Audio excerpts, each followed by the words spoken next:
Hello, I'm teacher Sally, and this is a video about a preview of Song of the Wind. Song of the Wind is the third song of the Suzuki book, book one. And then here's how it sounds like. I'm gonna play through the whole thing. Even though there's a repeated sign at the end, I'm not going to repeat it. I'm just going to play it once. And let's have a look at how it sounds like. 1, 2, 3, go.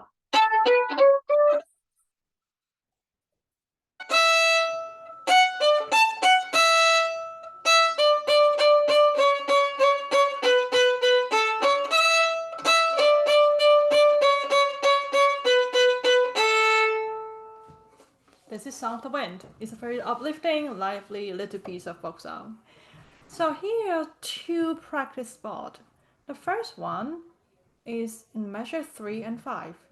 They are the same thing. They sound exactly the same. And the reason why it is a practice spot because it involves a fifth and a middle. Fifth is the distance between D and A. If you count from D to A, including the D itself, you'll find that they are 5 steps away from each other.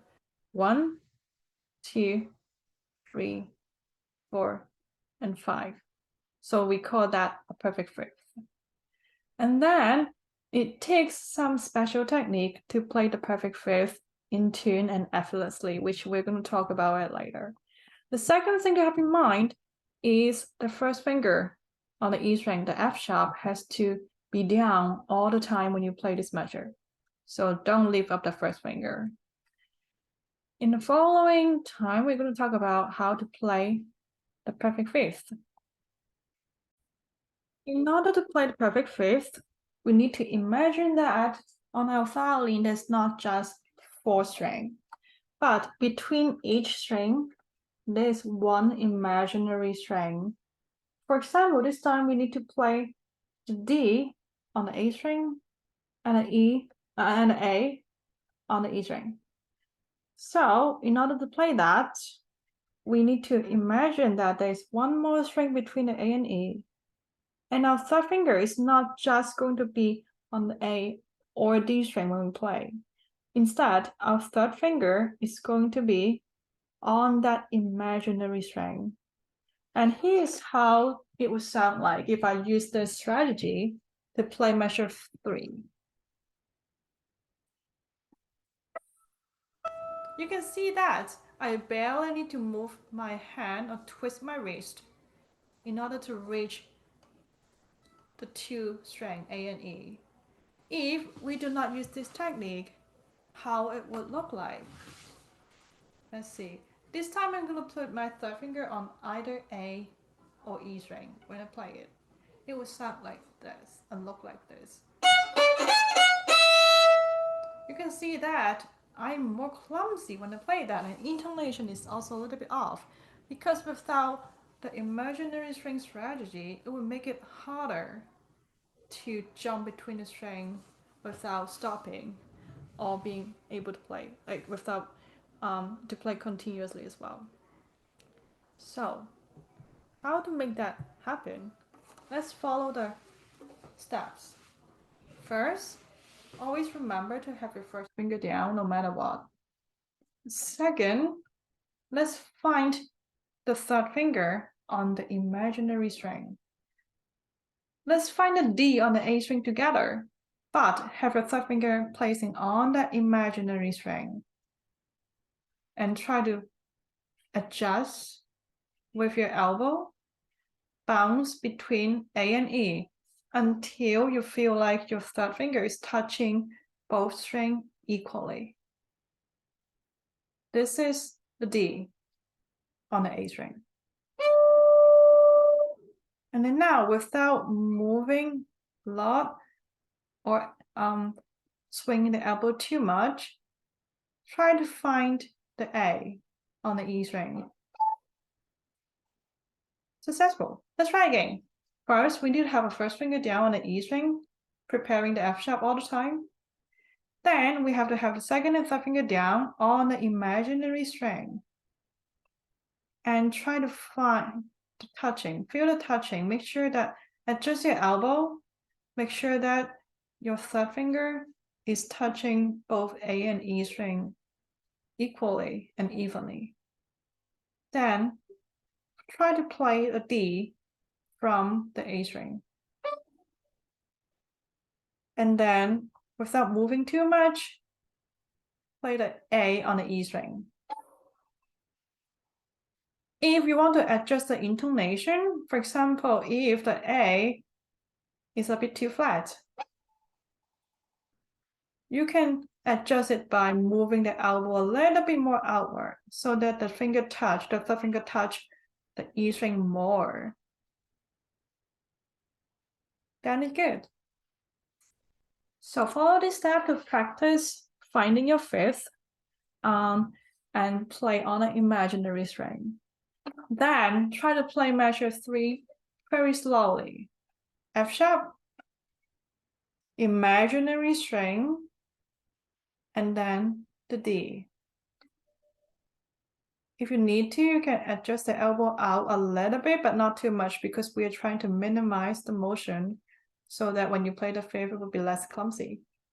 Next note is an A. And then F sharp again. E at the end. This is a step. You can play along with this video, and good luck with finding your perfect fifth. The next practice sport are the jump balls. In Song of the Wind, there's a lot of time where you have to retake and do a jump ball again after the first one. For example, in the first line, after you play bum bum bum bum bum, this is a jump ball. And within one rest, you will have to play another down bow again. Same here. The last one is especially difficult because there's no more rest between notes. After you play the down bow on the E and the third row, first measure of third row, you will have to immediately play another E at the down bow in the next measure.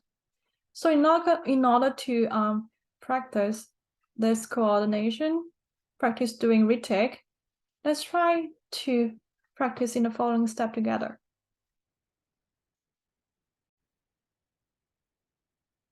Considering that in Song of the Wind, all the down bows, the retake always start from an E string and end in an E string, and it's an open string as well. So let's use the E string to practice that.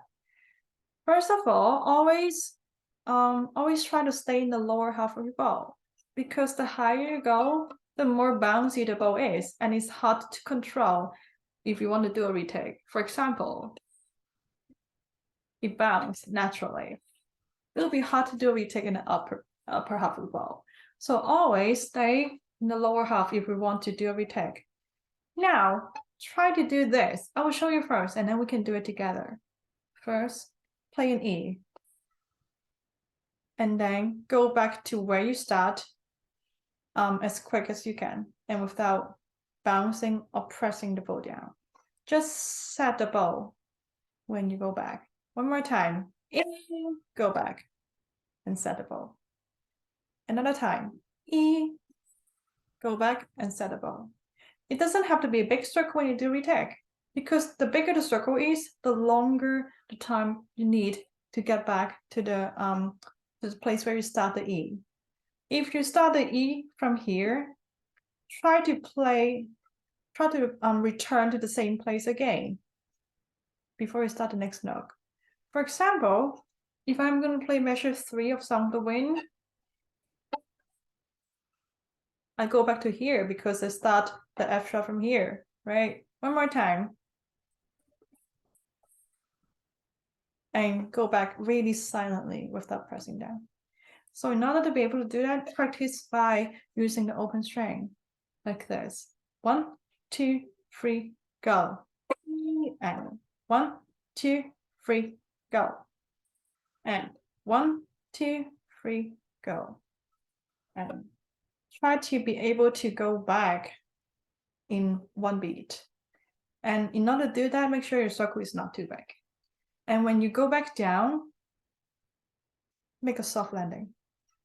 Don't chop on it, because there will be sound if you chop on it. So do a very quiet, soft landing. Slow down the bow when your bow is like this much away from your string. Slow it down like this. Slow motion. One more time, slow motion. Like this. That's how we set the bow. And then before you start playing the next note, make sure the bow is hooked on the string. You can literally move the violin with your bow. Make sure it's set before you start the next note. So now let's try to follow this step and practice retake together. 1, 2, 3, go. 3, go. 2, 3, go. 2, 3, go. That's all about Sound of Wind and the Prevail.